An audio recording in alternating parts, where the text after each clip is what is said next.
car.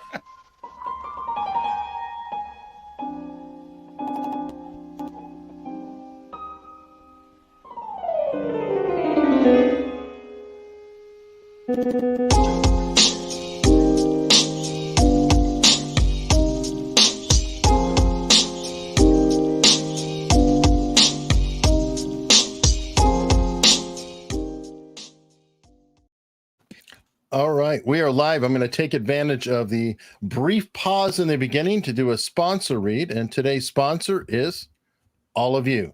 Oh, Please consider subscribing. Hit the like button. It really, really does help. Seriously, it I know does? there's 800 and some odd people in here. Please go ahead and hit that. I guess it's now a black button, which is kind of annoying. So blacken your soul on YouTube, if you will. Go ahead and consider subscribing. If you're on Rumble, we'll probably be doing more there. Don't worry, David. I won't hide your handsome visage for too long. I was pointing at the subscribe button. I was going to say, Eric, it's too early to do your plug. You can't do the plug within 30 seconds. You have to wait a few minutes for that. Oh, it's got to show. Different.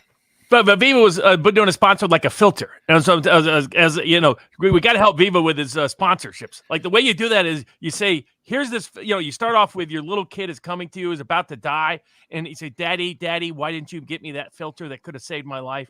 Don't die today. Don't die tomorrow." Did you see the Fetterman Mean Joe Green parody commercial? It's God! I didn't know what that was. Pretending he's Mean Joe Green. I mean, the other problem is half the Pennsylvania has no idea about that commercial. You have to be of a certain age and a certain ilk to know that commercial.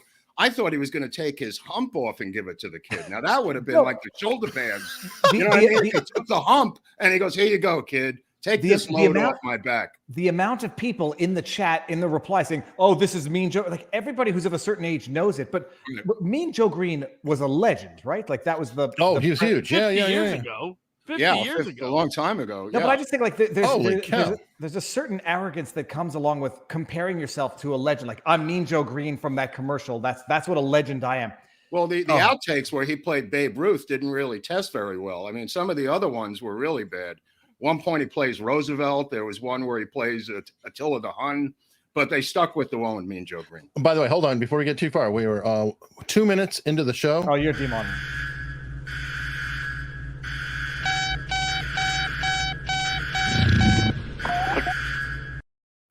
Hunt for Yellow October. Hunt for a yellow demonetization patch. So let's see. I'll go to a request review, and then later on, between Barnes and Mark, I'll be going, "Oh shit! I asked for manual review." Yeah, you know what? Mention Viva's name when you're asking for the review. That usually helps. You know what? I want to go VIP area. I want to go see if my Robert Malone interview has been not green lighted yet. You already did it? You did that today or no? I did it on Wednesday, and then I uploaded it to YouTube last night. Asked for manual review. Thus far, he's a strange guy. He's a strange dude. Come on. He's a weird dude. I mean, California. He's got like a real hippie vibe from the old days or something. I think he's got. I don't say weird. Like people think he's. Robert, you might have more of an. I mean, good weird, but I mean weird. Well, people think he's intelligence department, whatever. I just think the guy seems to have gone through some stuff in his life, which I would have loved to have delved into more, but next time. Yeah. Yeah, I mean, I think it's a very smart, creative guy who was part of the system, right? And then saw things going absolutely haywire. And he's definitely got a very independent streak. Like when I ran into him at the Children's Health Defense Conference. I was like, what did I say? Something like, "What's up, Doc?" or something like that. And I said in such a way that he returned. He goes, well, tell me what's up. I mean, he's that kind of literal. So he's spectruming, possibly. Almost that, and just eclectic. Don't worry about anything. Everything is going to be cool. Fight the system. Okay, no problem. He's old California, Robert. Yeah, he's very old. much so. He's like 1950s California. Almost. Yes, Salinas, Mid-Coast. That's the vibe I get from this guy. This is absolutely. Yeah, very laid back, very chill. Everything's going to be cool. He loved horses, and he had a ranch, and something went wrong. Go with justice. Yeah, I mean, that's why he was so shocked when Alex Berenson ambushed him on Fox. And Berenson said, "Oh, you're not. You're pretending you had something to do with mRNA. You didn't really, so on and so forth."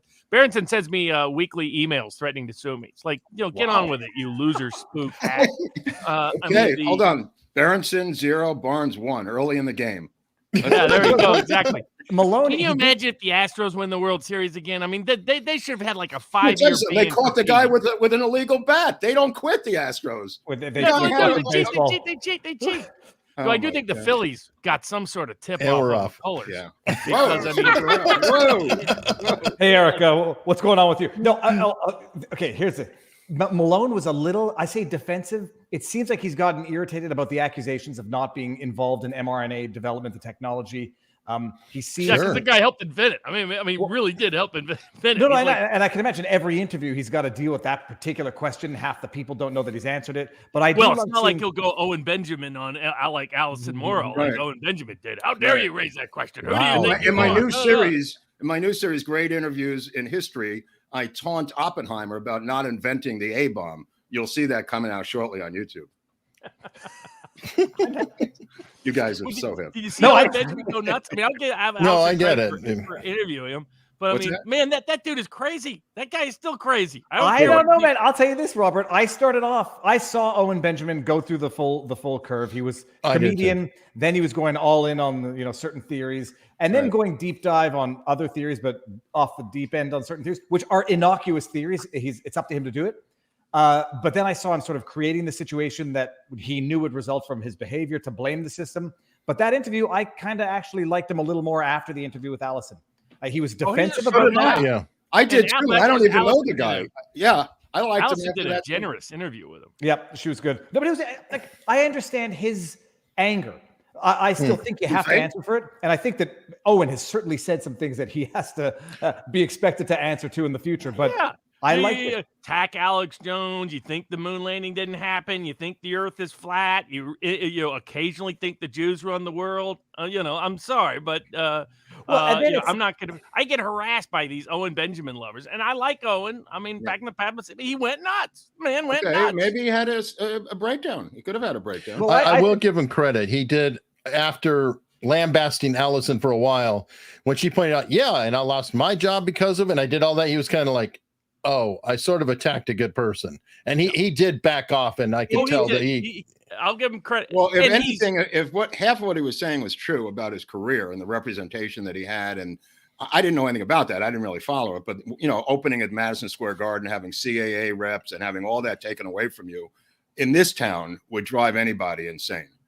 Yeah, that reminds me. I randomly came across Mortzall. Am I saying the name right? Am I getting the name wrong? Mortzall, yeah. Mortzall.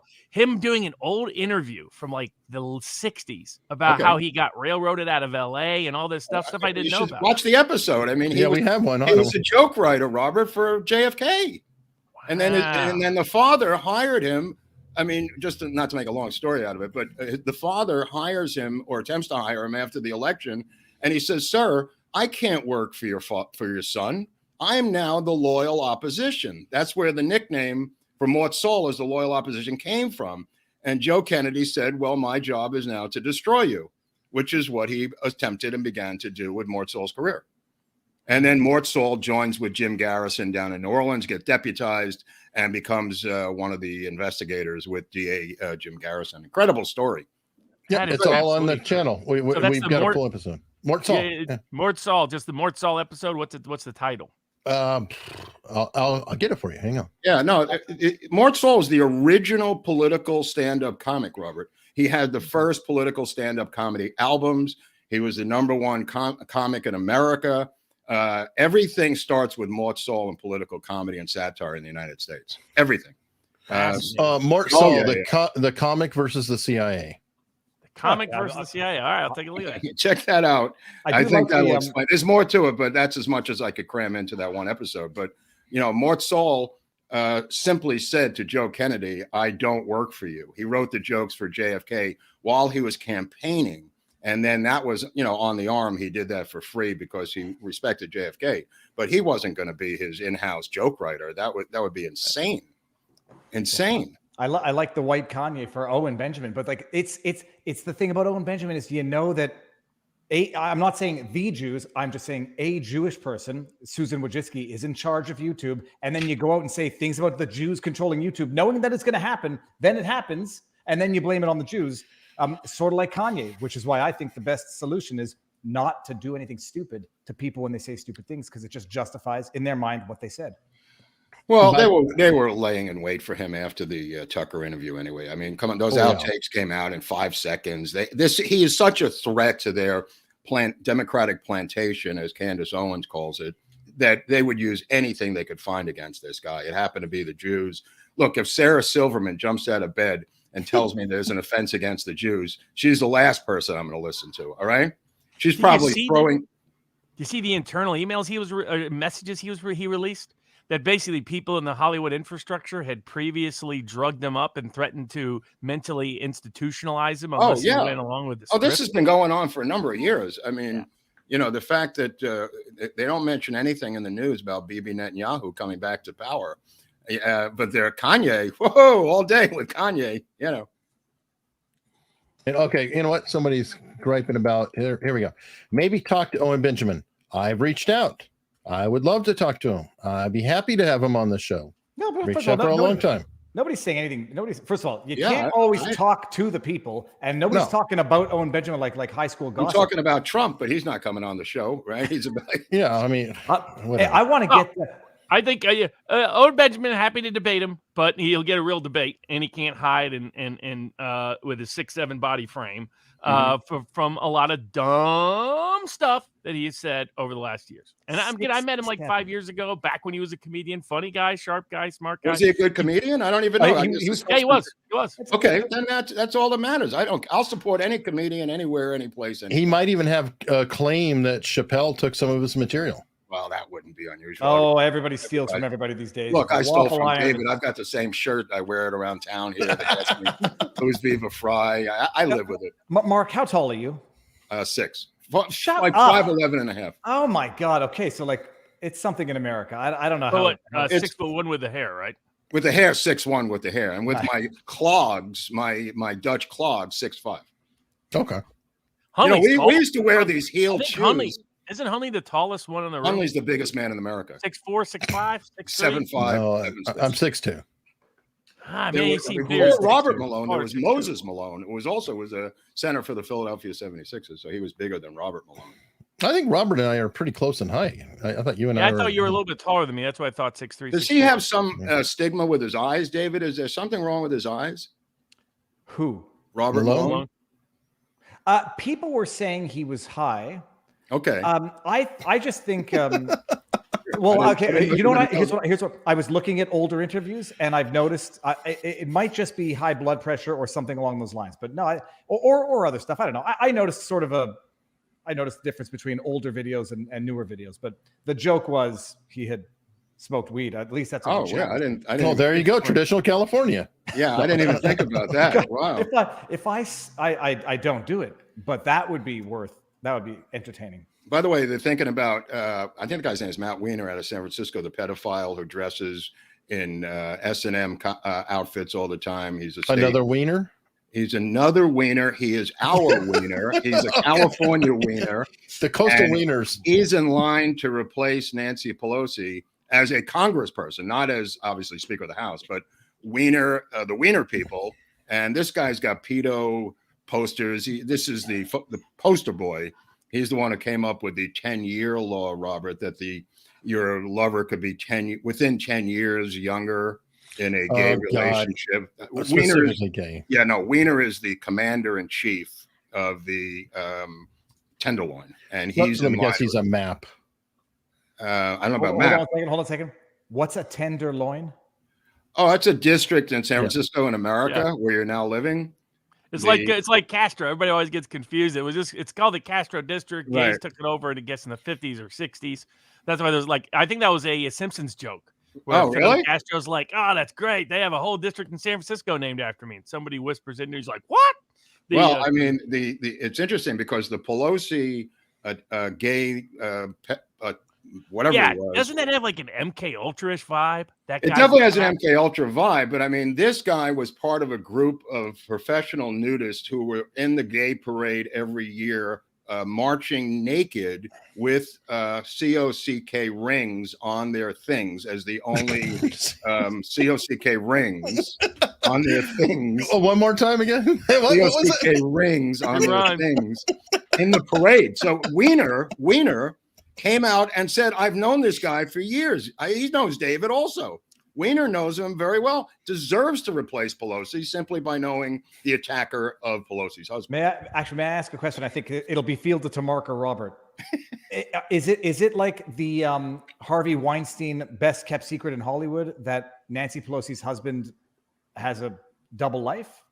Apparently, it's not a secret in San Francisco, where it's quite open, and it's kind of like Clay Shaw, Robert, in terms of being an upstanding businessman, but he's in the bars every night and takes people back to his place from the bars. And in fact, there was a guy in the car when he got into the drunk crash who escaped, apparently, or was let go as a passenger. And maybe that crash was because he was distracted by some sort of physicality within the car. I'm not saying that's what happened, but COCK rings. It would also explain why you have no cameras working, nobody watching the cameras, no security. Right. You don't want that to happen when you're bringing back, right. There's got to be a master switch in the house where you turn off all the cameras every night and all the security. There's no way he had no long. That's impossible. She claims that she took the security with her when she goes back to DC. Everybody gets on the plane, all 152. I guess they've admitted the Capitol Police had 24/7 video footage and just nobody was watching it. And then my next question was, that's what I don't understand. Were they not recording? That's what I was not watching. Like, we got 6 cameras. Like, even if nobody's watching, you can back up and rewind because it's saved. Oh yeah, I bet Viva has super security at his house in Florida. It's totally amazing. But like, it records the video. You can zoom in to see like a number on a bill, but it saves it for 30 days. So like, if something funny or happens, more. Like, yeah. No, I got the, but like, if something funny happens, you can go back and get the video that they weren't watching it. Like, I'm not losing it by thinking there's absolutely something more to the story, and that's why they are no longer. No, this is a complete story from day one. There was video. There was an earlier break-in or something happened at their house, from what I understand, some months back, and they managed to come up with footage for it. Something is AWOL with this, but this guy was the first, like, in a while, MK Ultra. He's a part of these eclectic outsider communities. Right, he's into weird movements that have other, usually leftist associations. No, they interviewed a significant other with whom he has a child. From prison. Yeah, he's in prison. She's in prison. The significant other for attempting to kidnap a 14-year-old boy. Yeah. Which the media refused to mention. They just interviewed her straight up. And, because they only wanted the part where she said he was crazy. Now, she's in jail for kidnapping. So, of course, her mental state is above reproach. And she was the leader, Taub, I think her name is. She was the leader. Yeah, Gypsy Taub. Of the nudist radical organization. But now this is the thing, like, she's in jail for having allegedly tried to kidnap, or allegedly, I guess, for having tried allegedly I'd say she's sentenced for it. I guess you could say she did it. But then the question is this, like, when she says they're progressive, I mean, I know ordinarily if a convicted criminal, like I guess that's pedophile nature of sorts, is telling me that they're progressive and politically speaking, I might not tend to believe anything they have to say. So if I believe that she's actually progressive just to shift the political needle on this, that could be internal bias. She said she was progressive. This is her self-identifying as a progressive. Yeah. Yes, but she was saying that in respect of the Pop. He always shared my beliefs. We were progressive. I always respected Pelosi. Oh, and then he went crazy. Yeah, because he's got to be right wing, except everything in his life was, Charles Manson whacked out lefty. But yeah. Oh man, exactly. That's where all the numbers pointed to.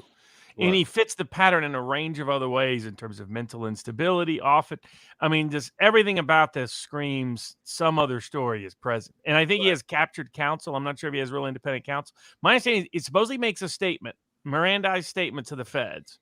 And then apparently he shows up with injuries that were unexplained and not in the police report. That's weird. Well, as one does, he might have been taken in a van in Baltimore. Yeah, that's right. Remember that? I forgot about gave him the old bus ride. Wow. Yeah. Hey, Robert, the idea that they would not have been watching because they don't want to see what's going on. I had not thought of that. And now, not only that, you don't want proof of it, right? I mean, this is why Bill Clinton told the Secret Service to stay home every time he got on the Epstein Express, the Lolita Express to Epstein Island.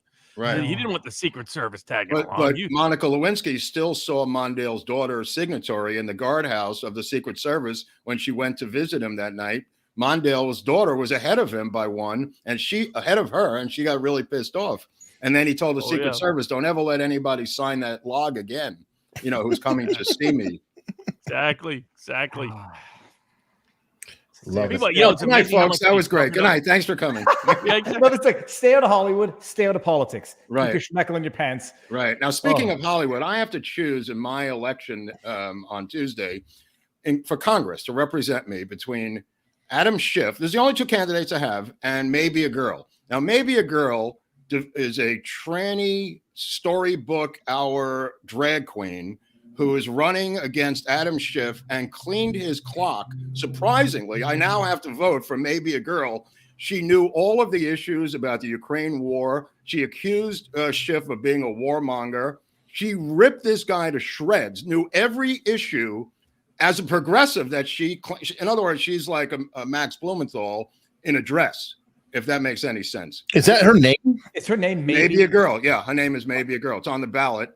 This is a picture of my. So how do you refer to that? Is that Ms. Girl or I'm just Maybe Maebe a girl? She ran last time. She 4 years ago. She ran for Silver Lake district treasurer or something, some appointed position. But nobody would go up against Schiff, so she did, and she went in and debated him in a forum, and she shredded the guy. He sat there taking lump after lump.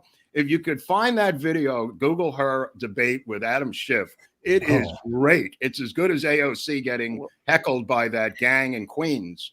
And Schiff took it. And what? Well, I guess my question is, what are the odds that that is the first time Mark has said, I had to pick the drag queen? No, I fell asleep. I was sweating. I'm going to go with the drag queen. And I said, I better take a look at this. And to my shock, she was completely coherent on every single issue. And I'm looking this up now on Wikipedia. Maybe Maebe a girl, right? Obviously, they changed their name. Well, that's what I was going to say. Like that has to be. No, that's on the ballot. Maybe a Girl was on the ballot. Oh yeah, I mean, but legally changed their name before they got on the ballot. I kind of like the trolling of it, though. I mean, the trolling of the name, and I'm sort of like. Well, we had lawn signs 2 years ago. We had lawn signs everywhere that said Maybe a Girl, and people were taking them as collector's items. They were just all over LA, Hollywood, and people were taking them for keepsake. But yeah, so in other words, these are my two choices. There's not even a Republican candidate, Robert. What happened? I'm just looking at. That's 2020. Hold on. I found a 2-minute segment, so that might be a good highlight. Go ahead. Let's do this. That's great. It's on her Twitter. Wow, that's right. Hold on, let me get it. So a drag queen and not a transgender. Oh, that I don't know. You'd have to ask her parents. Yeah, I mean. Here she is. Here's Schiff on the left. All right, so hang on. Let's see. Okay. Thank you, and I appreciate y'all revealing. Why she says y'all, I don't know. Really gave me some time to put some thought and consideration into this, especially because this is something that I have been asked, challenging somebody who's been in office for over 20 years. So I prepared a few words. I'm challenging Representative Schiff because I believe Los Angeles, Burbank, Glendale, and West Hollywood deserve actual progressive representation. Schiff has been in office since I was 14 years old. I'm 36 now, and I've witnessed the district become materially worse. Homelessness is skyrocketing, the rent is too damn high, and we still don't have a federally mandated livable wage. We're struggling to afford healthcare and education while simultaneously worrying about World War III. Why do we keep electing the same representation then? While many folks believe Schiff is progressive based on his opposition to Donald Trump, his voting record proves otherwise. Opposing Trump is the lowest bar in progressive politics. During his tenure as California state senator, Schiff was an architect of mass incarceration and not only voted for, but actually authored legislation to increase incarceration in California that mostly impacted juveniles and Black and Indigenous and people of color. As a congressman, he's been the very definition of a war hawk, having voted for the wars in Iraq and Afghanistan. Look at Schiff's face in the back. It's getting red. Yeah. Crisis in in the world, the Patriot Act, which has dissolved our civil liberties, for every annual defense budget since 2001, which is getting close to $1 trillion annually. Meanwhile, he's accepted hundreds of thousands of dollars in campaign donations for weapons manufacturers and defense contractors. I believe California District 30 deserves a community-driven leader who rejects corporate influence and works for the people, someone who will fight for universal health care, housing for all, environmental justice, racial justice, LGBTQIA rights, reproductive rights, alleviating homelessness, and staying out of war. If elected, I commit to bringing that kind of leadership to our communities. The status quo is designed to serve the status quo, not the rest of us struggling to survive. Shift may tell you to vote for him because of his experience, but it's for that very reason that I believe it's time for him to be replaced by someone who will put people over profits. You know, it's interesting is it reminds me of the late. You know, Tulsi Gabbard kind of unleashed a lot of this recently, but it reminds me a lot of the late 60s, mid 60s. When it's the neoliberal establishment's embrace of war is what divided the Democratic Party deeply in ways that only grew and grew. And what started out as just a few small cracks broke the dam of the Democratic Party within a few years. And the killing of RFK leads to Humphrey. Yeah. And then Humphrey losing to Nixon. So the infighting, I mean, LBJ is the puppet master of Humphrey every single inch of the way of that 68 campaign. So, I mean, it starts with that split. You're right. I have to love his expression, though, shifts, because you could just see in his face, I am a major figure in Washington, and I have to return home and sit here and listen to this bullshit from this pipsqueak. You could just, the contempt. You don't need to behavior panel to see the contempt on his freaking face. It's hilarious. Not to analogize it, because this is a different level of politics, but when I ran for office and Mark Garneau, who was once the Minister of Transport, he has to go to Victoria Hall and have a debate with me and like these other schnooks, the Marxist Party, and he's got to go there, take flack for what his party's doing from nobodies and wackos like myself. But the thing is that listening to maybe girl, Ms. Girl, like half of the stuff I could agree with. And then the other half, I say it's just idealistic nonsense. You want to, I don't know, you're complaining about crime and homelessness, and then you also want to spend public funds on whatever. But half of it makes sense, and then half of it is just idealistic. But any hope in the mayor's race, Mark? Okay, so the mayor's race, Caruso is now ahead of her technically in the mayor's race, which means he may have a 6 or 7 point lead. We don't even know, Robert. But somewhere in San Bernardino is a house of absentee ballots waiting to be for that phone to ring with a bunch of Armenians standing by. This race will be decided 10 to 12 days after the race, as our president, Joe Biden, said the other night, that you're going to have to be patient, especially in Los Angeles. With very interesting. Yeah, that was an interesting speech. What was that about? I mean, you talk about the dark forces. What he's referring to are the absentee ballot manipulation that comes into play in a race like the Caruso. Allegedly. Now that we're speaking of any kind of fornication or anything of that sort on YouTube. Right. Note. So keep in mind, Rick Caruso's a Democrat.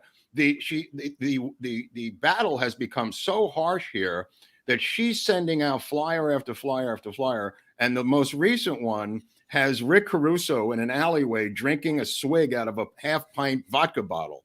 And that was this past week. Those kept coming out of Caruso in back of a club with taking a swig off a half pint of a vodka bottle. And it says, "Is this who you want to run LA?" And he was hitting her all week during the World Series with the Scientology commercials, which are on Fox locally here, just burying her with the Scientology stuff while Danny Masterson is on trial for raping other Scientologists. You can't make this stuff up, Robert. It is a carnival for political junkies like us at this point in LA. And you have Harvey Weinstein's trial going on. Nobody even cares. The attendance is down at the Weinstein trial. You can get in for $3. You have the governor's wife that's one of the key witnesses. Right. And basically Harvey's saying she's just a hoe. And he's going to get to present evidence of that. I mean, it's like, wow. I mean, it's interesting how the media has only covered bits of this part of the Harvey Weinstein. Oh, there are media people. I mean, there are media people who mistakenly walked into the Weinstein trial saying, "Oh, I thought this was the Masterson trial. Sorry, I'm next door." I mean, and now what's her name? Gloria Allred is in the third courtroom with her client, Mamie Mitchell, who's the script supervisor in the Baldwin case. Yeah, there was an update on that I texted you yesterday. Right. So that's going to go forward. The judge in this case of Mamie Mitchell, who said her the shooting by Baldwin has traumatized her personally. The judge is allowing this to go forward. Yeah, assault, I think, is part of her case. Right. I'm like, right. How did she get assaulted? She happened to be there when the gun went off. Yes, it is the I mean, it's the bystander rule. The bystander rule. Yeah. She's traumatized by the gun going off and has an unknown attorney named Gloria Allred. I remember her severe ear damage, but she managed to be okay on that 911 call and be very clear about Dave Halls and everything else. Interesting. She's an interesting character. And then when we look at the footage. Yeah.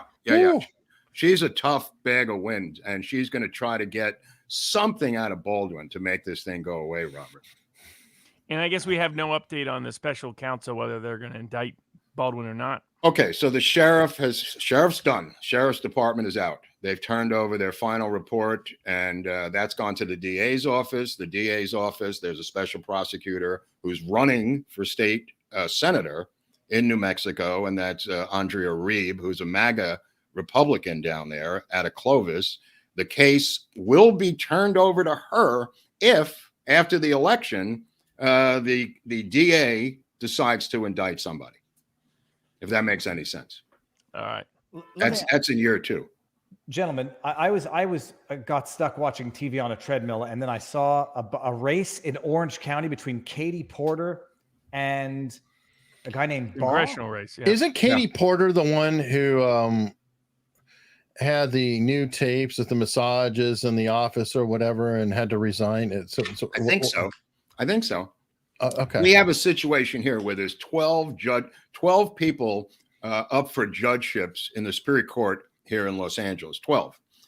All 12 are women. Now, what are the odds of that, Robert? Okay.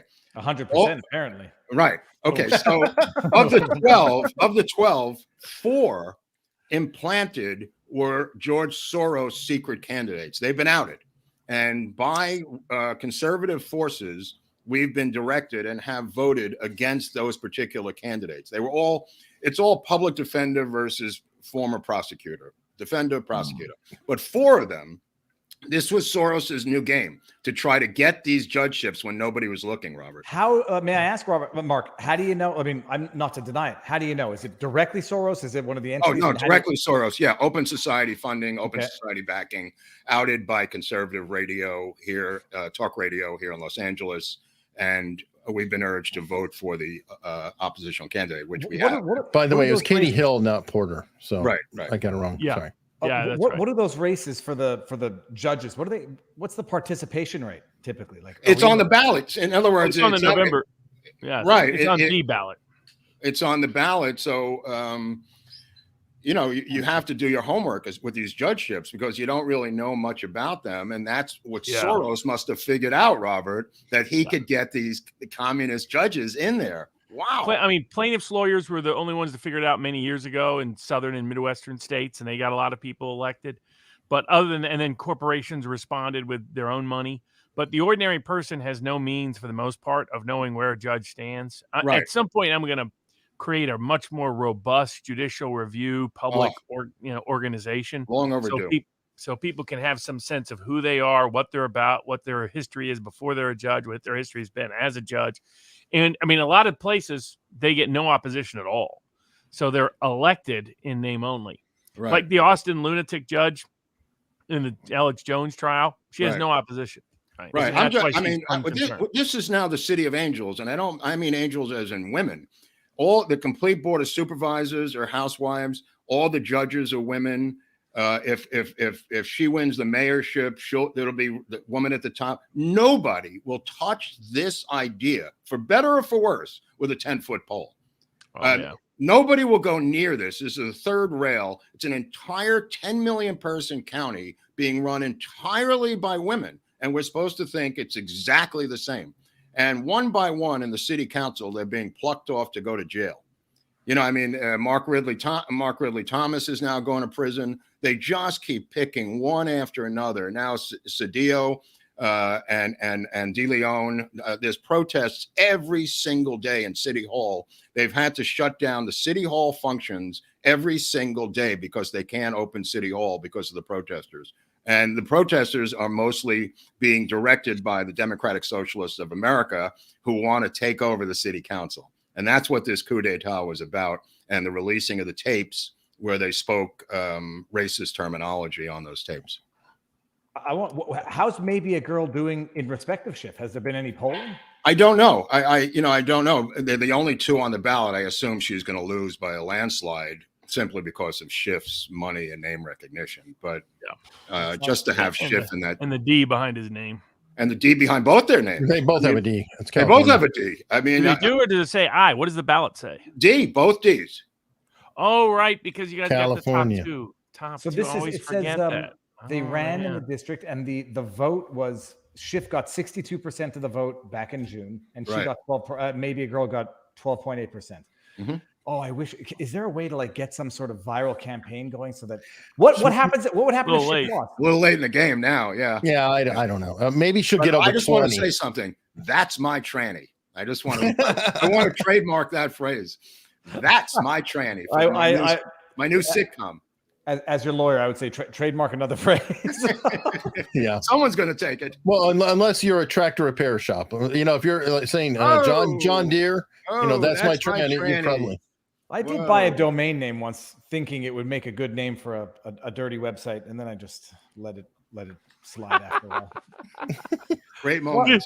One day starts to talk about his distorted past. No, I used to have these ideas. I'll buy that. That's a great domain name. I'll just buy it and then keep it for years. And then my wife. Oh yeah, we got like 20 of those. I got a buddy of mine that loved. I think we got the pot ice cream one because we were like, what a perfect idea, right? Pot ice cream. Oh, right? I remember this. So it gives you more munchies because you get the munchies from having pot, and yet it makes you eat more and more and more of it. So it's like it was the perfect. It turns out it's tough to freeze pot and put it in ice cream, but it's like it's the perfect product. You're like, oh, I need more because it makes me high. That makes me hungry, so I eat more and more and more pot ice cream. And we had like 6 names of it. We had a bunch of different stuff. Well, now that you say it, chicken pot pie. That would make you want more chicken pot pie. Bad humor. Boom. To-doom. Which brings us to AOC and her piece of chicken earlier. Oh my God. What is she eating in that video? Can you show the video? She's always eating something in those but videos. it's such I don't know if the clinical term is narcissism, just to say that the most important person on earth picking away at a chicken nugget, or putting on makeup. Well, I think it's part of her panache, her imagery, right? She's just casually, hey, how are you? I'm just eating while I'm talking. That's just keeping it honest, keeping it real. But she's the Instagram era politician. Right. She's an influencer, and that's all built on narcissism. Did she delete the tweet? Oh no way. The chicken one?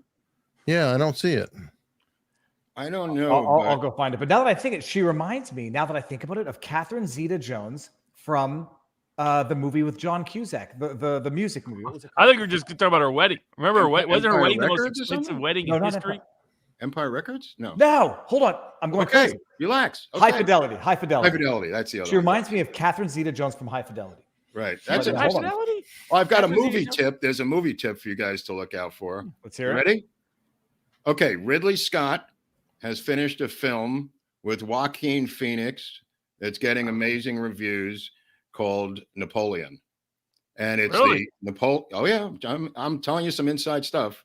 And it's not out yet. It's not coming out for a long time. But the early tests are saying it's an amazing full life of Napoleon, full scale battle, everything. However, there's a caveat. He goes insane, drunk with power as a nationalist, and it's a very political movie. And the rumor is that Joaquin and Napoleon are Trump. Of course. Of course, yeah, I can see that. I thought it was going to be a prequel to Napoleon Dynamite. I would have been more interested in No, Napoleon Dynamite never had a sequel, though, right? And you love that movie. I love it. You cannot make sequels to certain movies. There's no point even trying. Right. Well, hasn't that actor disappeared? He's been in 1 or 2 other things. Yeah, nothing. Yeah. It's almost like he was so distinct he couldn't break out from that. Right. That happens sometimes. That happens. Oh yeah. I want Elon Musk to retweet my idea of him sharing the list of companies pulling their advertising so that the people with purchasing power can boycott them, and we call it boycott the boycotters. It's like Robert Gouvea's Watching the Watchers, except we're boycotting the boycotters. I like that idea. Hashtag boycott the boycotters. Elmo on our locals board will be very happy to hear you say that, because he's been harassing me now for 2 years, saying, when are you going to support boycotts? When are you going to support boycotts? When are you going to support boycotts? Well, that's what I mean. Like, so he'll be thrilled with that. He'll clip that and ready to roll. Every week now we have to give a shout out to those who died, because the death rate has gone through the roof in every area of American society. So this week we lost D.H. Peligro from the Red Hot Chili Peppers and the Dead Kennedys, and also Roz Wyman, who, more importantly, was the one who brought the Dodgers to LA, was a youngest city councilwoman in Los Angeles history, whose husband ran the California State Democratic Party, a huge maca in LA Democratic politics, who sat next to me for 2 World Series and multiple playoff games. I just want to tell you this. She was a battle axe. She was totally brutally harsh. But the point of the matter is, she told me the story of and I asked her when I was working on my LBJ script, I asked her if she ever went shopping with LBJ, and shopping with LBJ was, he brought you to a department store where you picked out bathing suits and then went back to the hotel and tried them on for LBJ, which led to further physical activity. And she said, oh yeah, I went in the 1960 Democratic campaign here in Los Angeles. She went bathing suit shopping, and I was like, holy cow, I just stumbled into some historic gold. And I said, did you buy a bathing suit? She goes, oh yeah. And she admitted, ostensibly the entire LBJ thing. She didn't mention Jumbo, of course, but I just wanted to give a shout out to the passing of Roz Wyman, who was a great American, and before politics went crazy. Died suddenly, or was it something else? No, she was 92. She was killed by the playoffs. Everyone in her family said, everyone in her family said, this is what exacerbated the Dodgers being eliminated by the Padres. She dropped immediately, and I said, I'm next. So it took its toll on her. And the drummer I meant was DHA. It's hard because there's no toxicity report yet. So we'll see when that comes out, what really killed him. They said a fall, but there could be more. He fell on his head. But DH had a long history of drug abuse. And I hope that's not what happened, but he just came off tour, and he was in a tour in Europe, and I don't know yet what happened. So nobody knows yet. What do you think will happen with Elon Musk and Twitter? I don't know, man. It's really strange, because now they're suing him for firing everybody, not giving them warning. But he did, in fact. What happened was, under certain state laws, you have to continue to pay them for a certain time period. Right. You don't have to keep them physically working there. Okay. You have to keep paying them, and he actually did so. 90 days. As some people are getting 90 days severance, some people are getting 60 days severance, but the what's her name? Allred's daughter, Lisa Bloom, was trying. She's another one. I forgot about AOC. They were trying to pretend, we got big class actions because people are being fired without notice, forgetting that that's only about benefits. You're not forced to keep somebody employed that you don't want to physically. Yeah, they could get COBRA benefits, right, Robert? Well, not only that, I mean, they get their income and wages and benefits just like they're hired. They just don't have power and access to the screen. I don't think he had a choice. They should give them 3 months notice, let them know that in 3 months they're not going to be there, and see what surely they won't do anything bad internally within the next 3 months. I mean, that's the whole rationale. Yeah, all the woke warriors at Twitter. I mean, I actually thought about it, as soon as I heard it, it's like, okay, that's smart. I mean, just sit there, lock the buildings up, turn off all the badges, and lock everybody out and say, okay. Wait for your email, because these people are activists. And by the way, in the email, and Tim Pool pointed this out, I thought it was hilarious, because he said, we thank you for following your contract to not discuss this with the press, etc. As a member of the press, Tim Pool is reading the email, which has been shared. That's funny. It was so perfect, but no, he had no choice. I work in IT. I know how this kind of thing goes. It'd be great if he shows up as Chaz Palminteri. He gets on the PA system and he says, now you can't leave. And he locks the door of Twitter.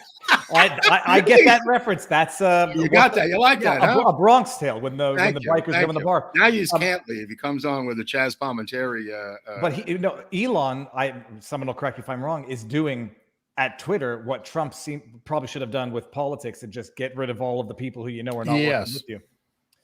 Yeah, right. Well, he's younger and smarter and more aggressive, and he knows the game. He's just it's good, and it's going to cost him a fair bit. Everyone's out. He will not have those people producing. He has engineers though. It seems like it was a glorified NGO, though, Robert. Right? Yeah, exactly. Like, what is the deal with this company? Way overstaffed. Right, 7,500 people doing what? What are they gathering information from intelligence? So I mean, he had to trim a lot. So I think his goal is to trim a lot. Probably build a subscription-oriented platform. He's changing his name to Sir Trimalot. I remember reading. I like all of his names though. Like head Twitter hotline operator, or I mean he's doing a perfect job on the trolling front. Sink in was brilliant. Oh yeah. Let this sink in. I mean that's really funny. Yeah, I mean he's a brilliant troll, but a brilliant marketer. Right. I mean the big questions about Musk have been: is he really a technical genius rather than just a marketing genius? Right. And I think that's still up for debate. His supporters and patrons have made a lot of money betting on him. Well, we just did an episode on. I think it's an Edison. I think he's an Edison or a Jobs. Right? Yeah, we just did an episode on the criticism Tesla. would be he's recommended like a ton of ideas that have gone nowhere, like his Hyperloop, his underground tunnels. Sure. Almost every idea he has connected to Mars is kind of insane. I mean, at times he sounds like a transhumanist who wants to. I mean, he even said this, I think, yesterday on Twitter about, hey, what's great about this is kind of a hive mind where we can develop AI and all kinds of things with you, if all you folks come in and participate. Like, I think there's a part of him that wants a bunch of people to go to Mars, all die, so he and all of his kids can be princes and live on Mars down the road because he wants to be part human, part robotic. That's the only way to live on Mars. You can't live on, and I think he wants to live forever. I can't even live in LA without being part human, part robotic. I don't know how you're going to live on Mars. Well, what I don't understand is I didn't know that Kushner is kind of transhumanist. Like he was talking about. Like, I think Kushner is trans. I think he's transitioning in more ways than one. I mean, what is Kanye's beef? Something like that. What is Kanye's beef with Kushner?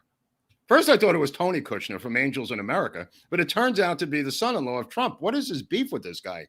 With the Middle East? Can't. Yeah, well, you can't trust certain people. Why pick Kushner? I mean, you could have. There's so many other. Oh, I think Kushner made specific promises to Kanye, recruited him and solicited him, and then didn't deliver.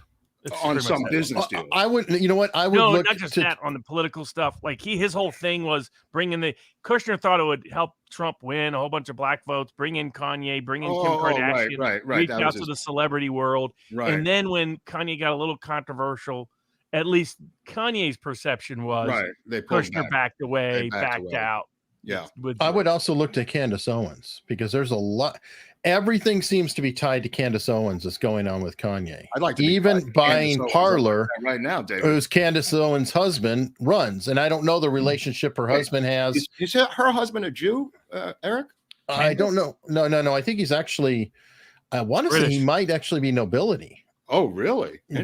What, Eric? So Jews can't be nobility? Hold on. No, not you. What about the Nobel Peace Prize? What about the Nobel Peace Prize? I think they have laws for that. Jewish at all. Damn. I think with the usury laws, they said, hell with that. No, you can't. What about the Rothschilds? They were Jewish, right? Candace Owens' husband. Oh, Candace Owens. I think I met him George once Farmer in D.C. It doesn't sound Jewish to me. I thought he was British. Is he not British? He's British. I want to say he might be like have a title or up there. There's like something prestigious about him. Well, I'll tell you one thing. I'll find a connection. Wikipedia. I don't know. Thus far, no, I don't see anything. Okay. See, you don't see anything. And someone in the chat said Kushner said my generation will be the first to live forever. Right? Weird. I think he's a transhumanist. Wow. I was like that. Well, he does own a building at like 666 whatever. Yeah, but he got that on a discount. Nobody wanted to touch that building. That building sucked from day one. Nobody would go near it. People walked across the street in New York when that building opened. That's how scary that building was. Oh, I didn't know I remember being at Yale. and people saying this about Japs, and I was like, what do you people have against the Japanese? It's like, what are you guys talking about? And they're like, no, that it turns out it's a New York City phrase, Jewish American princess, which was this whole caricature and stereotype, but I had no idea, never heard of it. Well, but, I guess it's like Hinckley found out the hard way when he kept calling up on the phone for one of the actresses who was going to school at Yale, and all the other Japs around her were tormenting Hinckley. Okay, here, hold on. I've got close on this. George Farmer has 2 siblings. His dad is a life peer in the House of Lords. Oh, he is royalty then. He's a what? He's British aristocracy. He isn't yet, but his father is Lord Michael Farmer. So he'll pick up the title going, I knew there was some sort of a aristocracy. I think he's worth 180 million, it's saying. That's chump change. Oh, credit to Candace. Yeah, he doesn't even let him in the tribe with that kind of money. I mean, you got to do better than that. So anyway. Security? Do they have cameras at their place? They have plenty of cameras. They don't work. None of these cameras work. You know, who got the contract at Rikers Island after the Epstein affair? Was there a company that came in and said, we could do better? Our cameras really work 24/7. We're not kidding. We here at Suicide TV can do much better than the system you've got at Rikers Island. Oh, can you explain to people, Mark, what a Jewish American princess is? What that's a New York thing. It's mostly Long Island, suburban reference to growing up with a silver spoon in your mouth in suburban areas of and the impression I got is like it was the same way. The other place I heard it described was in actually Hong Kong. Like what? They referred to them as Hong Kong princesses. Okay. And the whole idea was that they're just above everybody. They're kind of better than everybody. They're daddy's girls. They're, they're concerned. I mean, look, he's got a smirk on his face, David. Like he doesn't know what this is. I have no answer to what he has no idea what this is like straight to cancellation mode. You think Kanye got canceled fast? Yes, everybody knows what the Jewish American princess stereotype is. There's old jokes about it. I mean, and Jap for short. It was like when I was out in Silicon Valley, and what was it? They kept referring it to it. What was a thing? It was something they was using a reference for people in Silicon Valley. That's also the same reference they use for Viet Cong. I'm forgetting what the overlap was, the terminology. But whatever it was, they kept using this terminology. It's like, what? Oh, VC. And I was like, VC, yeah. Why do they keep talking about the Viet Cong? And of course, it meant venture capital. But the whole time they're saying, oh, you got to get the VC for this. You got to get the VC for that. I got a text from the Caruso campaign just now. Unfortunately, it's expected to rain on Election Day, so lines will be long. Can you make a plan to vote this weekend for Rick instead? I mean, I'm getting bombarded. I mean, you're getting bombarded. I got people knocking on my door. I'm getting emails and text. I'm getting 4 or 5 texts a day. Why haven't you turned your vote in? Why haven't you turned your ballot in? Why haven't you turned your vote in? And it's almost all coming from Democrats, by the way. Yeah, they're really demanding a turnout, which shows Republicans' organizational skill is crap. Right. What is this 309 in Arizona? Anybody know about Proposition 309 that Barris was talking about? There's a bunch of these, and I haven't had time to look at it. It's like voter ID on the ballot in Arizona. Oh, okay, yeah, that sounds familiar. I got to take a look at it. I mean, there's take a look at 309 because a bunch of stuff in California. Isn't sports betting on the ballot in California? Okay, so we were told to vote no on every single proposition because these propositions are written by the descendants of Ernest Hemingway. You cannot decipher in the verbiage of a proposition on a California ballot in a million years. You'd have to bring in the Enigma machine from World War II to translate the code of what the ballot really means, the proposition really means. So people smarter than us delve into this and tell us how to vote. And there's about 12. We've been urged to vote no on all 12, which I've done. Interesting. Yeah. So I guess I mean sports. I think some of them had to pass in order for sports betting to get legal in California. Right. The sports betting one is so crazy that nobody's been able to decipher this. It's going to the Indian tribes, the homeless. I mean, it's so cloudy, Robert, that all out-of-state money. All of these are crazy. All of these ballots, these propositions have always been crazy. We don't have anything like this that I know of in Canada. So you go in to vote, you're voting on congressional hearings, on gubernatorial races, and whatever propositions new laws. And, this all is California. It's in our Constitution. In LA, they combine the city race, I guess the county kind of race. This is all county. Yeah, this is all county. City, county, state, referendum, petition, state, House, state, Senate, governors. Now, governor's not up, but governor's up. Governor's up on this one. So your ballot, he's on a book. That's a book. What you they send you additional books to study, to practice with this book at home in your spare time. Because so that's not an official ballot. That's an official sample ballot. Right. I have the official ballot, but the sample is when you do your configurations and practice coloring in the dots. You know what I mean? So you don't screw it up when you get to the. How many languages is it in? It's in Tagalog, which is my favorite language. Tagalog? What's it? Tagalog. I thought it was Tagalog, but okay, I'll take that for a yes. Well, you're talking about Filipino Spanish, right? Right. What is that? Tagalog? Tagalog is what I thought. Tagalog. Okay. Well, it's in Tagalog. It's in 142 languages. There's only 141 cultures on the earth, but they found a secret society that lived in British Guiana that needed to have the ballot translated into their language. Hold on. I can't tell if you're joking right now, Mark. That's right. You're not supposed to. That's crazy. So, but if someone just wants to go in and vote one, how difficult is it to just vote for the governor? Well, I mean, you can just vote for one thing. It's in a book, and you have to. What do you roll up the book and stick it down? It's like, he can. No, you could take this into a lot of people take this into the voting booth with you, the sample, and well, you don't want people for the first time to look at that machine and start from scratch. I'll tell you that much. Is it a machine now in LA? Oh yeah. Oh yeah. Now I think it's actually Smartmatic in LA. Yeah, we had the Smartmatic, but now it's a mixed bag. We've got this guy who is the registrar who mysteriously threw out 27% of all the write-in ballots, write-in votes to get rid of George Gascon, the district attorney. 27%. And he wouldn't let anybody look at it. He wouldn't have any oversight. He wouldn't show how they were counted. And 27%, just enough by 1% to keep Gascon as district attorney. Amazing. Oh, yes.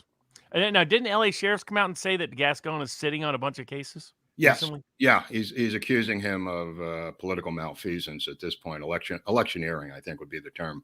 I think that Villanueva is going to win. They picked a stooge from down in Long Beach, some ex-cop who once killed a guy, an ex-chief of police in Long Beach who killed a man. And the debate was so great between Villanueva, the sheriff, who they hate. The LA Times, their arch nemesis is the sheriff Villanueva at the LA Times. And they ran a stooge out of Long Beach. In the middle of the debate, Villanueva says, "Why don't you tell the audience how you killed that guy that night?" And he goes, "What?" He goes, "Yeah, how you shot him in the head." He goes, "I was clear to that." And it was like the best moment in the debate of all time. That's great. That's great. Wow. And then Villanueva, the current sheriff, started speaking Spanish to Univision's reporter who was sitting there. And the reporter said to the other Spanish sheriff, "Would you like to answer that?" And the trick was he didn't speak Spanish, which is why Villanueva did it. Brilliant. If Viva and Mark's hair Mark have a love child, it would be the dude from H. Yeah, I can see that. Talix, how's it going? Okay, but here's the question. Go on. Is Gavin Newsom going to be the 2024 Democrat candidate for president? I don't think so. I mean, he doesn't have a base. The idea that a white progressive male would win Robert's nodding his head already. The idea VP, that a white, maybe. What's that? Maybe VP, but I can't see he'd be too dangerous as VP. The fact that a white progressive male, their days are done. Their days are done. Garcetti's day is done. Newsom's day is done. The white progressive male candidate are on their death watch. The idea that this guy is going to somehow attract the actual base of the Democratic Party, which is black women, right, Robert? Mm-hmm. The idea that this guy is going to be allowed to usurp the power of Kamala Harris from the same state, who's his arch nemesis, with the base of the Democratic Party being black women, is preposterous. But it could not possibly. Well, here's another question: Does Joe Biden make it to 2024? He makes it to January 24th of 2023. That's what he's going to make it to, the 24th of January, so she can have the rest of 10 years.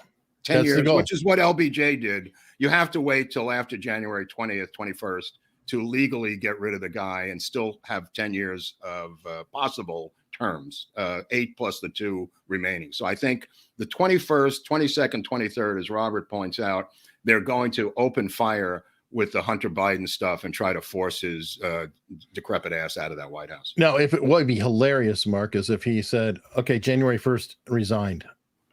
It could be. No, that would be beautiful, because it'd be like, well, that limits that term. Right. That would stick it to her. That might be Jill Biden's idea. Yeah, resign on the 19th and screw her. Yeah, that would. That'd be a beautiful thing. That's House of Cards stuff. That's Kevin Spacey stuff, right? By the way, Kevin Spacey was cleared also in a 5-minute jury verdict. It's nice to be in New York for Kevin Spacey. I think the stories I heard is that Kevin Spacey has Harvey Weinstein propensities. That's what I'd heard. I'm not claiming he's a nice guy, but I think that case was young men. When you're 50 years old and you're trying to convince the jury of something that happened to you when you were 12, and you're in the courtroom at 50, that's a tough visualization for any jury, Robert. That's it. He's a Bryan Singer, from what I heard. No, nobody touches Bryan Singer, bro. Let me tell you something. Bryan Singer's in a league of his own. That guy could not let his hands off of anybody in any movie at any time until they literally had to drive a stake through this guy to get him out of the system. Yeah, I heard, when the Me Too started, a bunch of friends of mine out in Hollywood, I was like, who's next? They said Bryan Singer. Yeah, the guy's got a long reputation. Right, but I'm saying, as a gay white male director who's successful in this town, to be driven out of the business, it would have to be so outrageous as to be, beyond the comprehension of anybody in the studio system. Believe me, this guy was not defendable. Not defendable. By the way, I've got some, we got a Rumble rant. All right. This from way back, but it's Groubert is a hoot. He calls Malone weird. LL, smart guys who won't conform go their own way.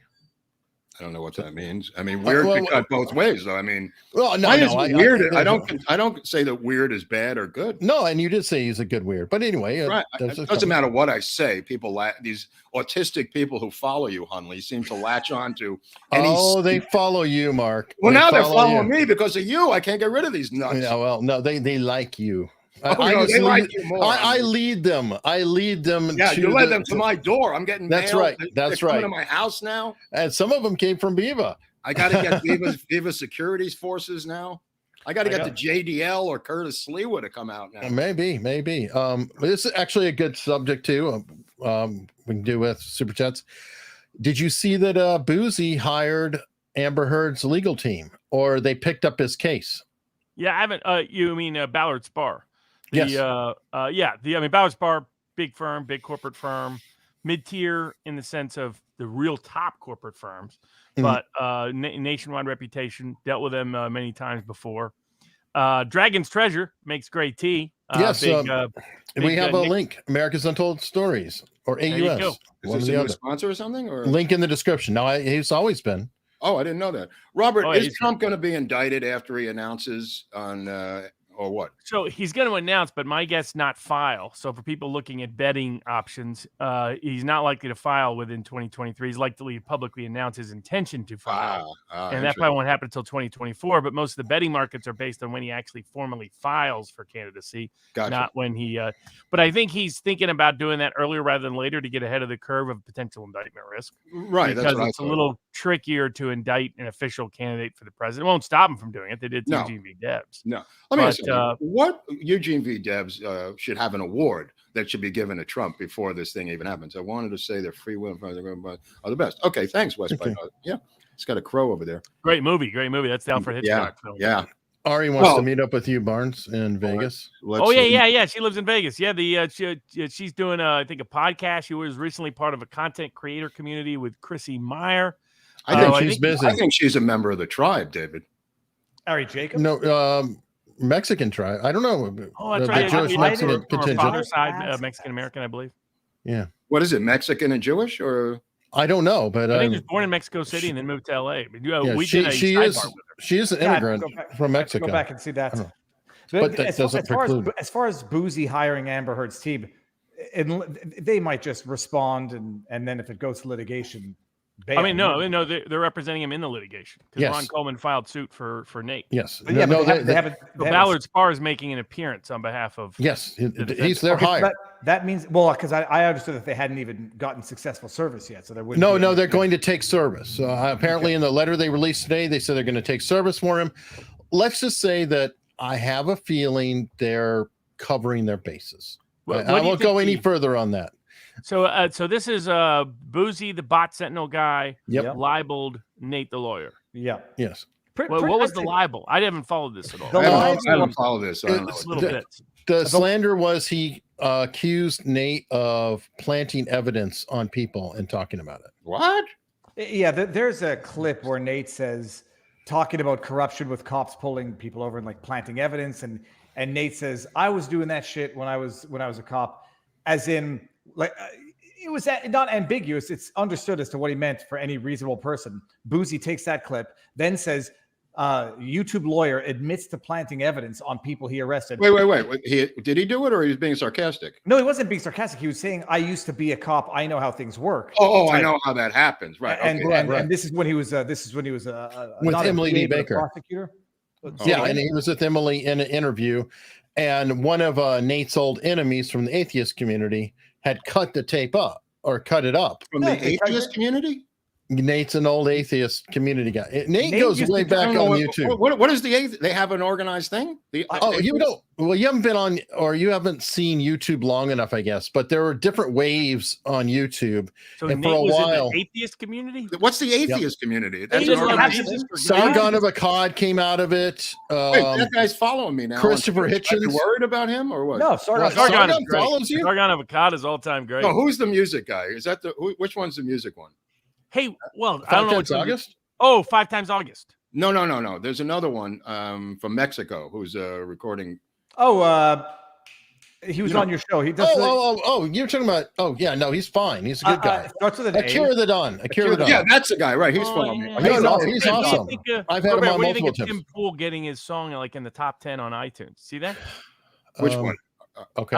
Called Revolution or something, or called it came out today. That's what he was promoting. Yeah, I think that's him. Yeah. You think is his music? I mean, you used to promote music. Is it good music or not? I haven't even heard. I don't even know about him. I haven't heard the one that came out today, but the last one. I'm going to listen to it. It's emo rock. It's good. Is it like shoegazing or what? Emo rock sounds like emotional rock. That's what it is. It's sort of like I don't know, like 3 Doors Down type music. That's okay. You're talking about 3 Dog. So the 90s. It's the 90s. Yeah, I don't know why that's. I don't know why that's the one that came up as the first music. Oasis. Oasis. No. He was the musical expert. Elliott Smith. Nobody's Oasis. Nobody's. But Oasis. No, it's good music. Who do you think would win in a fight, Oasis or Genesis? Definitely Oasis, because Genesis. Have you seen Phil Collins lately? Okay, the guy can barely even move. Oasis versus Genesis. In their prime. The chat's saying he's number 1 on iTunes. Which one? Tim Pool. What's just weird is seeing Tim Pool sing and play the guitar when. Wait, when did this start happening? It's been a project of his for years, but just now blew up. Oh, I didn't know that. Oh man, I haven't listened to any of it, so I didn't know how to. I'm gonna have to give a listen and give a critique of this stuff. Yeah, it's good. Okay, let me ask you something while you're here, you guys. What are they talking about? Because Tucker touched on this yesterday. Of all this end of democracy jazz, that the verbiage about the end of democracy. What is your take on this, Robert? What are they rambling on about? And Michael Beschloss and killing your children and blood in the streets and the end of the world if you vote R. What is this? What is this? I mean, it's amazing. Beschloss discredited himself so badly. This is a guy who valued his reputation as an independent historian, and now no one's going to look at his history the same way. Well, I've got all his books. I mean, he was a legitimate historian. I mean, yeah, exactly. But now you got to be like, well, can I trust any of his history anymore? Well, I couldn't trust him with LBJ. I never did that. But I mean, yes. Yeah. I mean, I mean, by democracy, they mean professional class monopoly of power. That's what they mean. Right. That's their definition of democracy is their class runs things. So they're equating it to Stalin's definition. Am I wrong? No.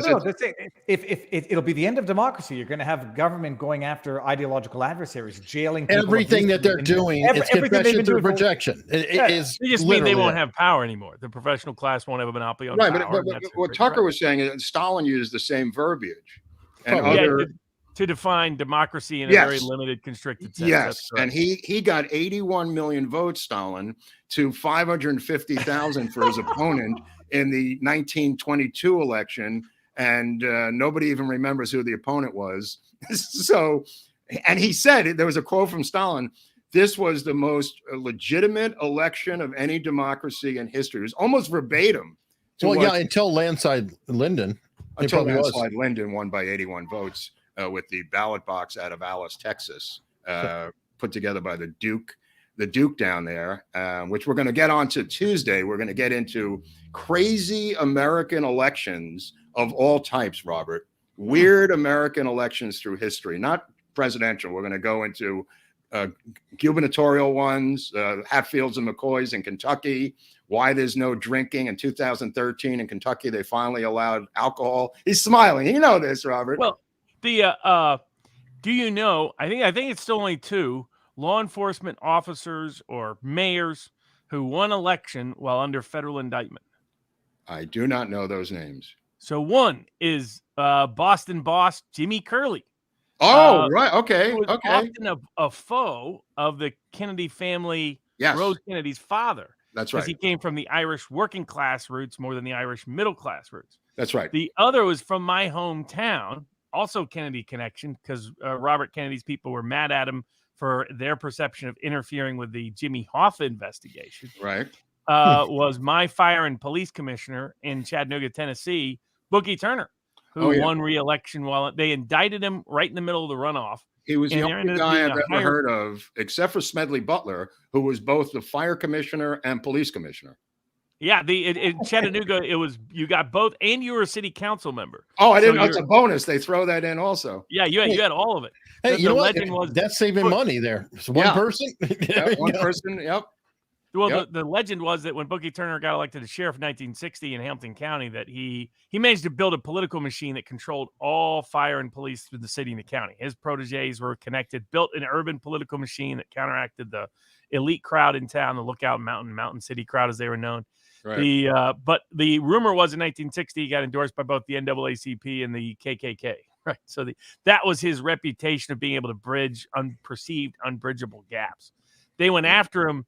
Kennedy's people went after him for corrupt reasons. Some of them may have been legitimately misled. The feds were spying on the jury that convicted Jimmy Hoffa in Chattanooga. Bookie outed this by accident, according to Bookie's story. Probably not by accident. The feds were up to some bad stuff there. What Bobby Kennedy knew or didn't know, who knows? He had a very deep personal vendetta with Jimmy Hoffa, understandably so, probably. Not as much as he had with Mickey Cohen. My recent deep dive into Mickey Cohen has exposed all kinds of weirdness. And also Mickey Cohen might have been involved in the hit on Robert Kennedy. Now, this is crazy what I've uncovered with Mickey Cohen. There's an episode. He had a lot of ties in L.A. I mean, that he used to run. I mean, he is the source kind of L.A. Confidential and movies about that. Yes. Yeah. Did you ever see the one where Sean Penn plays him? Is that movie any good? Oh, it's really not watchable. Yeah, Gangsta Squad. It's really not a very good job. We're working on a miniseries now. We're attempting to put a miniseries together finally about Mickey Cohen, just straight up. It's never been done. He's always a background character in other pictures, like in L.A. Confidential and Bugsy and stuff. But there's more than enough meat. And the reason we feel that Mickey Cohen has never had his own movie is there's too many big names involved with Mickey Cohen. In fact, when he does his autobiography at the end of his life, he sits down with a reporter from Newsweek to tell him the entire story of his life. He gets the transcript back of the book, and it's all blacked out of all the names that he named in his autobiography. And he says, "What the F is this?" And they said, "That's the book." And it turns out that after he died, it was revealed that the reporter was part of Operation Mockingbird and CIA. Oh, but of course. Yeah. Okay. Got another rumble in response to earlier, Mark. Okay. This is a reply. You were talking about the weirdo. It says, fellow autistic weirdo here who made the weird crack earlier.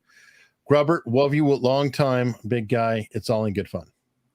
So okay, that's really funny. That's one of the greatest jokes I've ever heard in my life. In fact, I recommend you go back to comedy school and develop an entire routine based on this. Okay. Super chat from David March. David March is a good guy. Yeah, he is. He was in Vegas less than 24 hours and got a notification from Google telling him where to vote. A Canadian citizen on vacation. That's funny. How does that happen?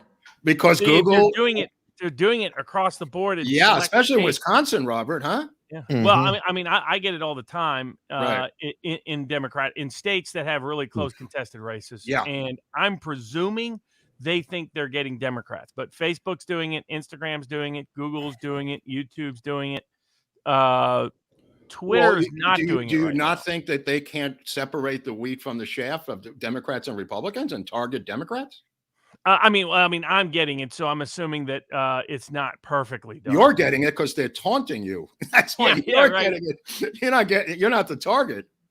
None of you guys have locals chat on. No, I think we got a locals chat running, but it's in respect of the Canadian Emergencies Act inquiry. I don't know what this is about. While in Prescott, did Mark see Cody London? No, I don't know what that is. I was in Prescott. I didn't see him. Nope. Okay. It was cold in Prescott. Yeah, you need to survive. So black pill means no positive outcome for any time frame, completely hopeless. Not something bad might happen. No, I called Malice black pill this morning, and I think I did it rightly because Malice says I think we have to become as evil as the people we're fighting. I think is that what he says? He basically said that Republicans are not going to beat the Democrats. Wait, but you're not a boomer, Viva. You a boomer? No. A boomer means just somebody who doesn't. I'm a Gen Xer too. I'm not a boomer either. As long as I'm only a boomer. Yeah, he called you a boomer.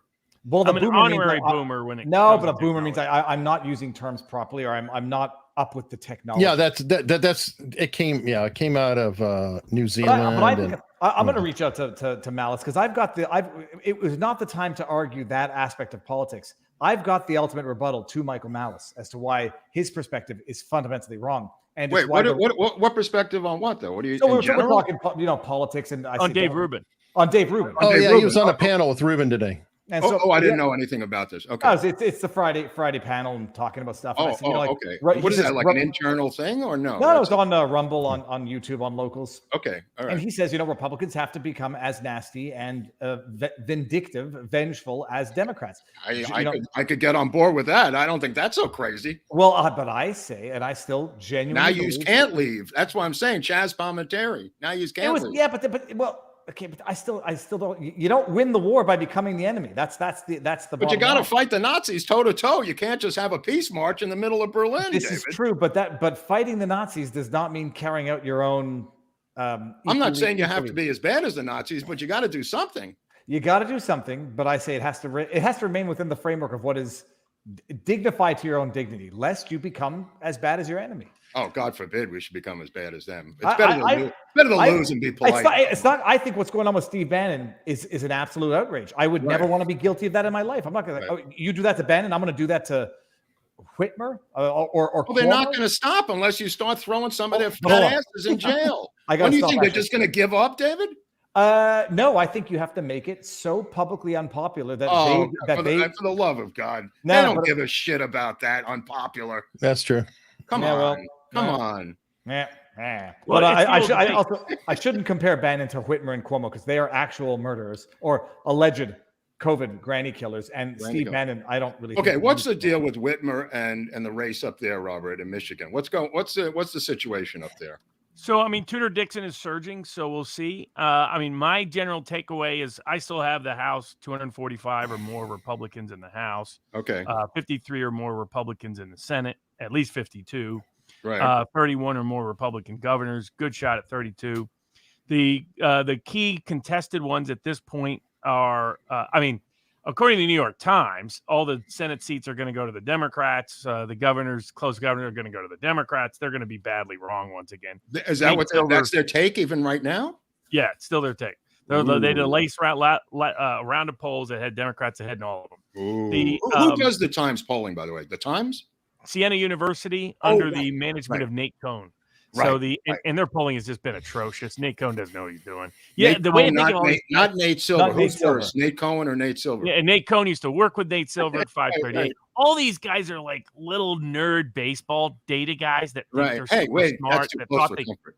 They thought they could outmaneuver. Yeah, exactly. Well, you know these types. I mean, I know. I grew up with. I know these types. I know these. Yeah, I mean, they think they really. Yeah, I did the numbers and the numbers. These people are terrible. They're terrible. I mean, sports bettors out here in Vegas laughed at these guys when they tried to enter sports betting. Like, you're a joke. ESPN tried to promote them for 2 years, had to dump them because the only way you made money was betting against them consistently. David calls them gincels, Jewish incels. I don't know where he got that from, but that's a perfect form. That's exactly right. That's what they are. They're gincels. They're absolutely gincels because it describes their own. I just made that up, but you guys can use it in your private lives. Oh, it's gone. Absolutely. It's just been taken from you. Gincels, yeah, that's perfect. It's like, imagine like the worst habits of Woody Allen and then throwing some arrogance and condescension on top of it. Come on, he could have been my father. My mother double dated him in Midwood High School. Woody Allen, Alan Conan. Really? Oh yeah, her and Phyllis. What was he like? Was he as neurotic and over the top? The neurotic thing is a total act. He had a clarinet case that he would bring to Midwood every day, which had his pool cue in there, custom made pool cue. He'd jump school and go to the pool room and shoot pool all day. That was a complete act. My mother was trying to get him from Phyllis. He could have been my father. My whole life would have been different. But no, my mother had to get beaten out by Phyllis Kaplan, and she ended up with this jazz drummer from Ireland. So I mean, it's really a mess. And Woody, kind of like Elon Musk, is now married to his former stepdaughter, right? Well, they've been married for so many years. I mean, it's not. Elon Musk's dad is. Oh, that I don't. Yeah, I guess that's similar. But I mean, the whole thing with Mia Farrow is she was so batshit crazy. You know her. Well, her brother was a child abuser. Oh yeah, he went to prison. I think he's still in jail. I mean, and a bunch of these kids. That's where that side of it comes. A bunch of the kids committed suicide under her watch. I mean, she's lost a couple of these kids under her watch by suicidal stuff. So I think he's been fairly well vindicated. If you read his memoirs, and I think there's 2 of them, he goes into detail of each court case and how she's just batshit crazy. Yeah, no, but marrying your stepdaughter probably wasn't the best. But, I got to sneak. Well, never mind. There was a case where all the medical records of every director and producer was seized by the IRS illicitly. Oh, so I brought suit on it. Yeah. But I got to take there was some interesting, I had to, confirm. Let's say it was interesting stuff in there. Put it that way. Right. I don't think technically she was his stepdaughter, though. Oh, I'm gonna love it. That's the Groubert defense. Yeah. Technically, not the stepdaughter. Technically not the stepdaughter. Look at this asterisk right there. We made the ruling. We've made the ruling at the Hasidic School of Divinity in Brooklyn, New York, and he's been cleared of all charges. This is why. Tell me about this committee that Musk is going to form, a grievance committee that you commented on. I was going to make a joke, and then I don't want to start a rumor. Yeah, he's going to start a committee. We just have to make sure to be on it. I trust myself as a decision maker. No one else. I watched the movie Winter Kills the first time. A spin on the JFK assassination. I like the idea that old Joe was behind it all. Has Mark? Of course. I mean, I've seen Winter Kills. It's just a B. Burt Lancaster. I mean, it's a B film. Joe Kennedy. Joe Kennedy was behind? I don't remember that. I don't know which old Joe. I mean, that's the only old Joe. I mean, we've got an old Joe, but I don't think he was around. I'd like to hear your takes on it. This was a male, late night, 2 guys in their underwear fighting over something with a hammer. I mean, it happens every night in San Francisco. True. What seems to be the mystery here? Simply because it's Pelosi. If it wasn't for Pelosi. Did you see the NBC put out a report that completely counters the police report? People pointed out, and all of a sudden NBC's like deleting the whole story and pretending they never ran with it. Well, so did Politico. Politico's deleting the story that they came up with initially. The funny thing is, these propagandists have to delete their own stories and then point the finger at you for reading their old story that they've changed. Which one did Politico delete? The initial story, the original story, letting them into the house. Okay, but that's in the police report where the right, but they denounced they said it right, but then they said the report was wrong. They've changed up every single. Robert, what I don't understand. I don't know anything about Anthony Williams. Who's Anthony Williams? I don't know. Oh, Marion Barry, not Anthony Williams. Somebody. Oh, Marion Barry. Yeah, well, he was close. Marion Barry or Anthony Williams. They met with the girlfriend. That was close. Yeah. Mel Torme or Bruce Springsteen. Yeah. I mean, they brought him into his girlfriend, and he wouldn't, or mistress, and she wouldn't bang him unless he smoked crack. She asked the like bitch 8 set times. me up. You're talking about? Yeah, it was pure entrapment on Marion Barry. That doesn't mean Marion Barry wasn't also separately corrupt. Right. But that was pure entrapment. He was entrapable, is what you're saying. Go on Tesla. And then Trump's uncle, not his dad. Yeah, Trump's uncle, John G. Trump, as I pointed out in the Tesla nuclear episode, physicist, right? He wasn't so much a nuclear physicist as an engineer, and he was okay. brought in by the deep state. I got a question about about November. Okay. What has to happen? What outcome would just be absolutely implausible without election fornication? Democrats holding the House and the Senate. Democrats holding the House and the Senate. Yeah, Robert's right. Yeah. I mean, if they went, what happens if that happens?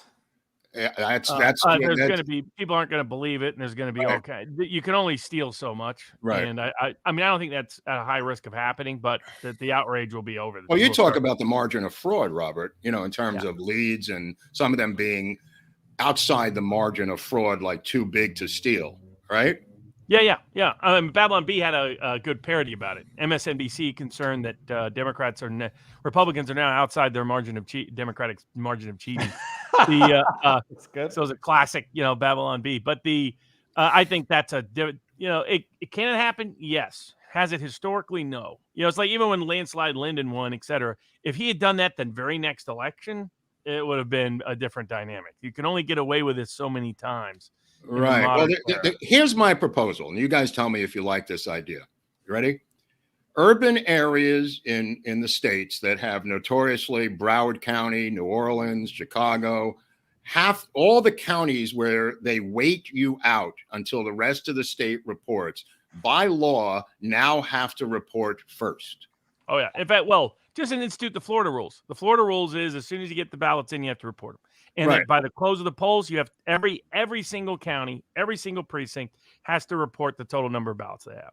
Okay. That stops them from finding ballots. Okay, but you know what I'm talking about. We're still counting situation. Oh, yeah. In the Democratic California's terrible. I mean, that's why I'm bringing it up. Yeah, it's insane here. 7 weeks, 8 weeks, and they find more ballots. We don't even remember the primary. They're still counting the primary ballots. I mean, this is crazy. I'll tell you one thing. Like if it's not a red wave or at least massive, I talk to people who are. When you talk to people on the street or people you meet in the school in the community, and it's like a feeling out process. It's like being at a bar, and you have to it's never happened, but you have to figure out, am I going to get lucky with this person? And you start slowly to see how. You're talking about my dating life, no, or just I'm talking about dating life now. Like the second you start talking anything political, they've got to feel you out. You got to feel them out. If you say, I don't really love Trump, but, and then you're like, okay, I'm going to learn some stuff now. But everybody I've spoken to down here, they're like closet conservatives and too scared to say it. And especially they think I'm Canadian. Well, they know I'm Canadian. They think I'm going to judge them for being anything like. It's a silent majority. It was a real thing. People use that term, but it was real. It was real. People they weren't going to say anything out loud because they just get too much shit. And what was it about? What was it about, Eric? It was about crime in the streets. Yeah. The silent majority couldn't take crime and now the transgender stuff, the hormone therapy, the kids stuff. Nobody wants to say it publicly because they're going to get lambasted, but everybody believes it privately. Look, if this Kerry Lake puts cameras in those classrooms, this domino effect is going to spread across the United States. If she does one thing as governor in Arizona and putting cameras in those goddamn classrooms, it's going to be the best thing she's ever done. The instant social change that's going to occur via cameras in the classrooms may be the biggest thing she does as governor of Arizona, in my opinion. Well, we should have cameras in the courtroom, cameras in the classroom, cameras in the voting booths, in the vote where they count the ballots. Right. Cameras in the back. I've got cameras in my bedroom, but that's for a whole different purpose. I'm not talking about that. No, but Mark, we're in a world now where you have to have cameras in your own house because other people might accuse you of things even in your own house. I mean, now we both have. Whoever visits me brings a GoPro. Viva's got like 15 cameras outside I can't have an affair with a girl with a 32 GoPro cameras on. Inside the house. He's watching the kids all the time. What are you up to? I met a girl with a camera on her head the other night. She said, just in case. Just in case. What are you, nervous? I've got an idea for an app. I want an app where I have to say a code word and my phone starts recording. That's what I want. Right. That's called PRISM, Hey, the Snowden program. Your phone's already doing that, by the Well, way. yes, but I want the computer's already doing it. I want to be able to access it. I don't want them. I was at lunch. I talked to somebody about stained glass lamps. Next thing you know, they're all over my computer. Stained glass lamps. We weren't on the phone. We were talking in person. I mean, I got ads for stained glass lamps every single platform I have now. Now I'm going to get it more because I said stained glass. Now I'm going to get stained glass lamps, and I don't want to get stained glass lamps. One can hope. One can hope. Have fun with it. Come up with different things. That's one thing I love, just because of doing interviews on the podcast. I was always researching things. So my ad, I know I was driving advertisers crazy because I would research somebody who was developing a product or doing this or doing that. And my Facebook feed and everything would be filled up with every kind of crazy product and thing out there. And I was like, yeah, you have no idea who I am or what I am, because it could be a Democrat, it could be a Republican, it could be this, it could be that. It's just whoever I was interviewing. We did a show on the Amityville Horror, Eric and I, the other day. Now my entire feed is filled up with every piece of Amityville folklore ever made because of the Amityville Horror.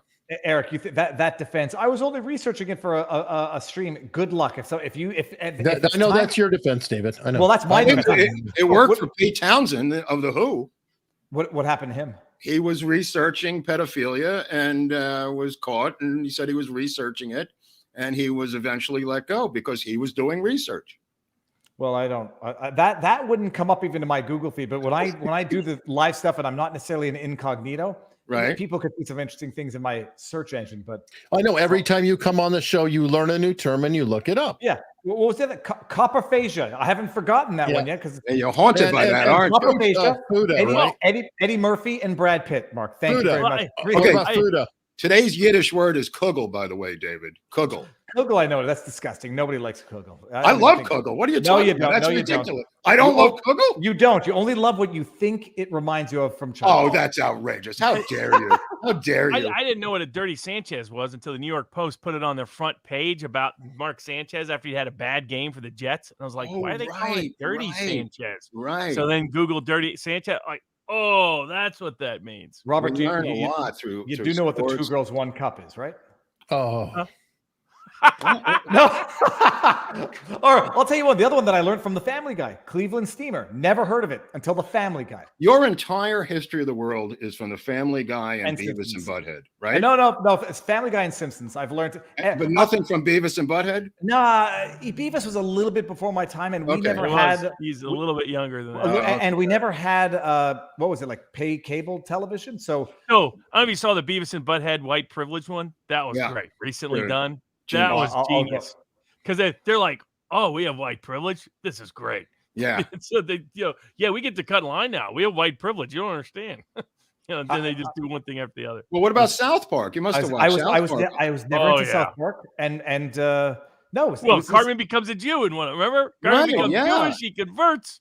I think I saw that. Well, you did the voiceover for Cartman for a number of years, isn't that true? I wrote an essay in university at McGill called "Everything I Need to Learn I Learned from The Simpsons," and it was about Vietnam, history, politics. Right. I thought so.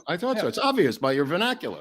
The cultural iconic. It's amazing. I mean, our culture is film and TVs, shows, much more so than books and old literature. I think we should announce that Jerry Lee Lewis has passed away also, as long as we're here doing this. Oh, he did?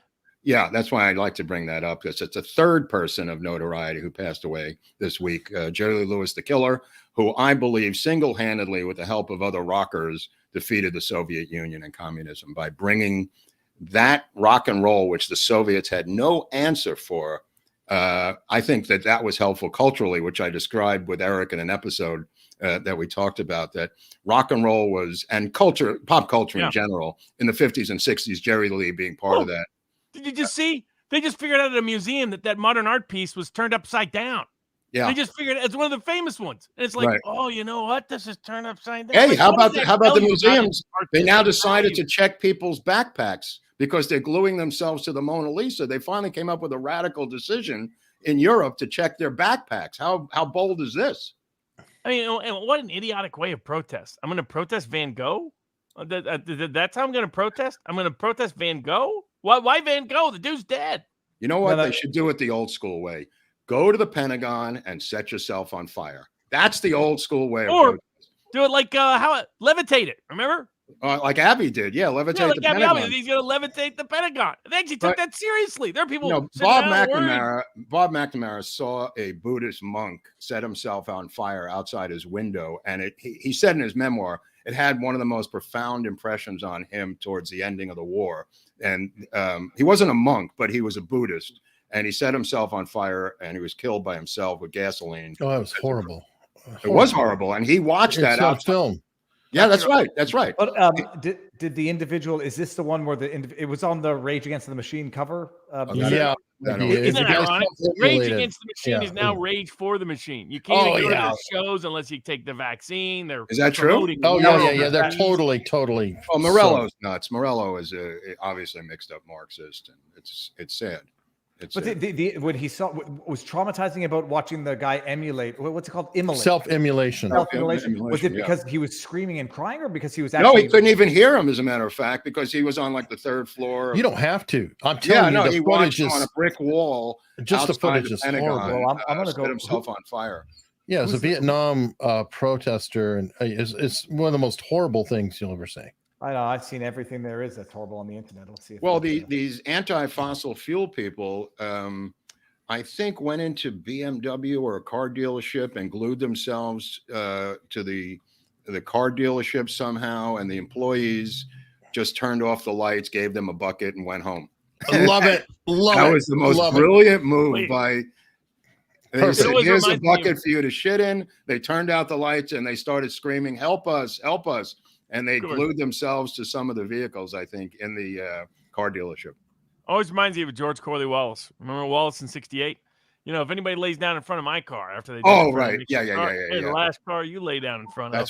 That's right. And then the 4-letter words. He goes, I got a couple of 4-letter words for you. WORK and SOAP. That was, that's we're gonna cover Nixon and the Pink Lady on Tuesday, Robert. We're also gonna get into Pink George down to her underwear. That's right. Who was Helen Gahagan Douglas, Melvin Douglas's wife, who LBJ notoriously had an affair with in the halls of Congress. We're going to cover that election and also get into Wallace in '68 with LeMay saying he's going to use a nuclear weapon on Vietnam, thereby ending his vice presidential candidacy. Good news. Volkswagen says that they really oppose anti-Semitism, so they're going to boycott Twitter. Which is always love it when the Nazi car company decides that they're against anti-Semitism. Wow, that's weird. That's weird. Crap! Now I don't sure I can get a Volkswagen, Robert, as the car down here. Oh, aren't you a Subaru guy anyway? We got a Jewish person own a Volkswagen. I thought you were I don't think a Jewish person can own a Volkswagen. My dad owned a Porsche. I thought you were getting a lesbian vehicle. Oh my God! My dad had a Porsche. Now he's got the Tesla. But did you ever feel bad about owning the Porsche? Not that I know of, actually. Yeah. Quality cars are quality cars. Boy, that's creepy. Well, it's like a friend of mine. There's a sandwich shop in Chattanooga that's associated with a cult. Mm-hmm. And these people kept going to it. I was like, you oppose the cult? And they're like, yeah, but man, those good sandwiches. Good. Oh, yeah. Well, there's the old story about going to Grossinger's and the food was so bad. And the other woman yells, yes, and the portions are so bad, so small too. You know, there's that old joke. You like that, don't you, David? That reminded me of the joke about going back to the Jap stereotype conversation. Oh, earlier. yeah, the Brazil. Okay, what about the Brazil? Thank you, Little Rock. What about the Brazil election, Robert? What's going to happen down there? I mean, there's really a lot of mixed stories, so people can see Saker's version of it. I mean, my view is Bolsonaro came from the right populist school. Lula came from the left populist school, which is very strong in Latin America. Developed a lot of bona fides because of the dictatorships of the West, U.S.-backed military juntas that ruled most of Central and Latin America through the 60s and 70s, and much of even the 80s. Lula governed as kind of a moderate, right? I mean, he was a lefty union socialist guy, but more in that Brazilian working class Latin kind of way. He had a second grade education, grew up within the trade union movement, etc. Really, he's a pragmatist at heart, politician. Definitely corrupt. I had professional experience with that.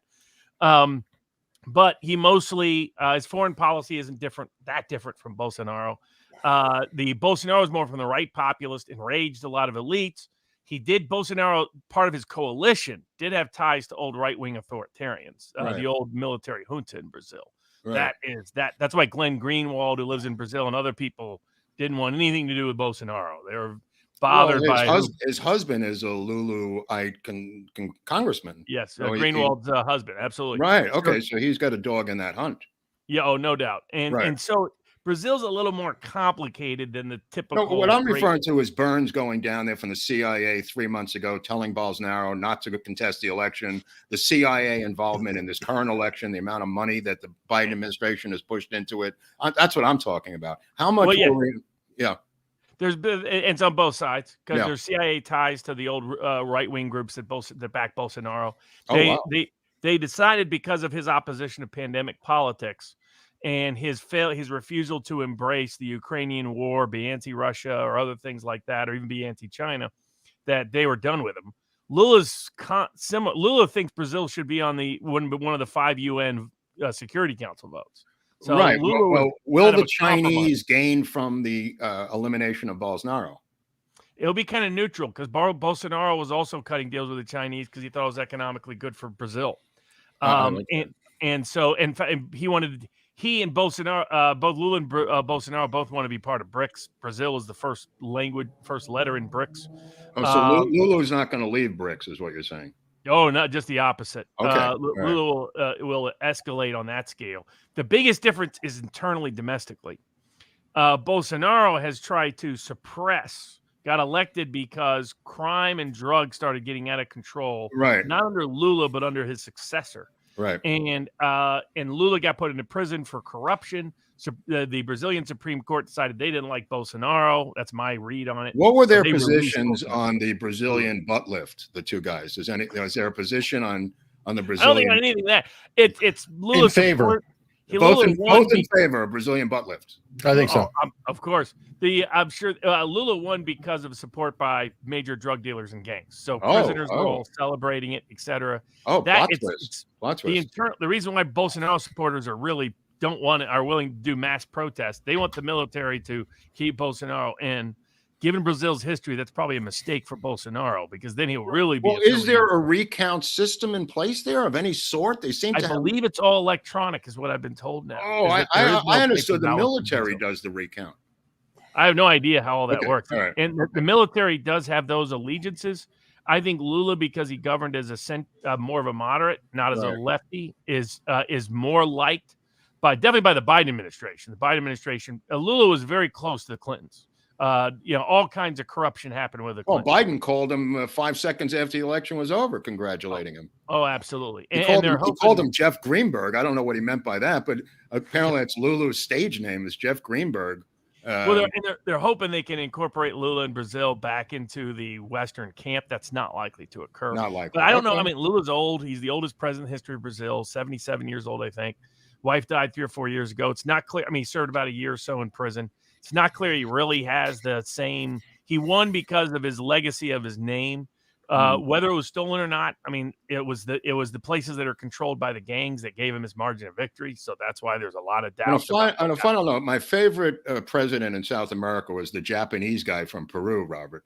Oh yeah, remember him who fled back to Tokyo and was later indicted. Fujimori, right? Fujimori, yeah, he was the guy, a Japanese guy was the president of Peru. Well, Peru has always had I think 5-10%. I mean, it's got a big Japanese. I didn't know that. I just thought it was weird. I forget why.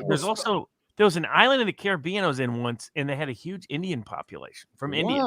And I was like, I didn't even realize. I think when I've been to the Dominican Republic, which I've been to a number of times for baseball reasons, has a huge German population. They run all the hotels. I've only been there for baseball reasons. For baseball reasons, it's true. Don't emphasize that. Just there were other things to do, but baseball was the cover. And they take all your money when you leave. By the way, I said I will not be back. Now you're taking all the money back. Brazil is the second biggest jab. Well, what about Peru? I don't understand. Is that first? First would probably be Japan. I'm guessing Japan is number one. I wasn't so sure because New York and Israel are about even, right, David? Yeah, give or take. Give or take 7 million, 6 million. But Japan, over holidays, I was the only non-Japanese attending. I didn't realize because of the Yakuza, nobody normal gets tattoos there, at least not when I visited. So they see that and they're very disfavored. The other thing is, I thought a lot of them spoke English. I guess because of the movies or something. Almost nobody in Japan. No. They don't. Terrible. They sat there and listened to this music group, this American music group, and because they could sing along, because they love karaoke in Japan, it was like an old 1950s style, but this was just 10 years ago or so. Same thing happened with the Beatles when they went to Japan. They did, the people in the audience didn't know what they were singing. They just sang along. Correct. Because they were singing along, the guy kept telling jokes and nobody was laughing because they had no idea what he was saying. They zero clue. I don't want to start the Exodus, but it's last call. Wait, what happened here? What's going on? Last question. Speaking of Japan, the whole Abe assassination, is that also just rest? That's gone. How about the Pakistani guy, Khan, who just got a shot in the leg? Oh, no. They're desperate to take him out. The Pakistani deep state is deeply tied to other deep state operations. They're obsessed with taking him out. Thank you, but Japan is connected to Mark's old friends, the Moonies. Oh, yeah. They didn't like that. Oh, yeah. Abe was one of the Mooney supporters. Not good. All right, really nice super chat here. Thank you very much. Thank you. Oh, that's a good one. I just want to say Karen Bass in Scientology is similar to Abe with the Moonies in Japan. Karen Bass, the commercial being run by Caruso here in LA is devastating, where she's standing in front of their headquarters, Big Blue over here, endorsing them, then denying that she knows anything about their atrocities. That might be a good. I think Caruso's still like 2-1 or 3-1 in the betting market, so it sounds like he'd be a good bet. Oh, that's interesting. Interesting. What's Hentel? I still remember. Hentai. What's I thought it said Hentel, like dental. Wow, look at this. Little Rock. Thank you. Little Rock in the house. Yeah. Wow. I only just got an erection. Well, hold on. That's going to be a fancy drink. What are you going to get, Eric? It's got to be like a beer. He's going to get a I found a bottle. And he's going to have 99 left. I found a bottle of gin out here for $7.99, a dry gin, and it's not terrible. $8 US for a bottle of gin. It's amazing how we survive here. No, then there's some other fancy ones, but I was just shocked. And he kept walking by. And got something. He circled it for hours. Oh, you got some merch to market, Eric? Oh, Eric, what about that dog you usually sell? People love that dog. Yes, Israel sold arms. Everybody but Mark. Germany. Okay, that's Oswald, right? This is Oswald. Absolutely, he's a patsy. Dog. He's a straight shooter, as they said about Oswald. What Laval said when he was bringing him out? He says, "I hope whoever shoots you has better aim than you did, Lee." Yeah, for sure. What does that say? I'm sorry, I missed that. Where can they get Oswald? Oh, do you fellas? There's a link to merch down in the description. See, Barnes is better than I am at this. Yeah, no, he's a natural at this. He's helping you out. Yeah, yes. I mean, he's always the one who's always like unstructured.locals.com or whatever else. I'm like, God, he's putting me to shame on my own channel, but I'll take it. No problem. I mean, AI I think is interesting, but they have not got anywhere close. It's not AI, it's machine learning. It drives me nuts. Yeah. If anybody wants some merch for Viva Barnes. Is that a new yeah, shirt? Viva Frei. VivaFrei.com. That's where you can get the Viva Barnes merch. That's where you could get a certificate from Viva Barnes University, and you may be able to apply to Biden's student loan forgiveness program. Robert, I looked at your thing on Wikipedia, and it said you were a right-wing extremist, David. Yeah, they got it right. Because I ran with the People's Party of Canada, but they switched my picture back to my old picture. They had my Florida man picture for the picture I had on my license, and I was so happy with it. But yeah. Who is that picture? Oh, do you have a Florida license now? I have a Florida license. So you have a Florida license, but no car. I got Florida, man. I got Quebec plates, and the car's got to get back to Canada like ASAP. You got to get a plate. So if anybody's out there, sell a car to Viva. No, I can't even sell. Nobody's going to buy the car because they have to have it registered. Oh no, I mean sell a car to you because you got a place. Yeah, you need a car. I need a. You could go to. What about Carvana? Have you tried Carvana? There's a number of there's a number of kids problems. want a nice car. They want to fit. They don't want to look like schmucks. They need a station wagon. They need you know what? You should remake Vacations, the Chevy Chase movie, with your entire the 1976 like big green. I think he needs a minivan. No, I'm not getting a minivan, but we need a 6 or a 7-seater, and your options are limited. And a Cadillac Escalade. No, that's $100,000, Robert. That's take it easy. You just made a suggestion. No, but I had no idea how expensive car. We have a Subaru Ascent. I was like, I don't want a car that's so expensive that you have to worry about things happening to it. How about getting gas every 5 minutes? That could be a problem. That's another issue. But why don't you get an electric, minivan? Oh, you have to charge it for 4 days. That is true. We've got 2,900 people here and only 1,000 likes. Come on, guys. Dude, that's a pretty good ratio. I've ever heard. That's really sad. How dare you, David? Okay, now, you'd be saying the same thing. I need to start a barbecue. Otherwise, what? Yeah, my wife got to go as well. So look, he's got barbecues. He goes to Florida. He's got a barbecue every Friday night now. You know, this is perfect because I could blame this all. It's his fault. I'm always the bad guy with the last call, but really, we all know it's Viva Frei. So right. any anger you have towards the show, we've got nice. This is the guy who did it. Going to start a barbecue. We got a grill. It's magnificent. It's like, what do you got?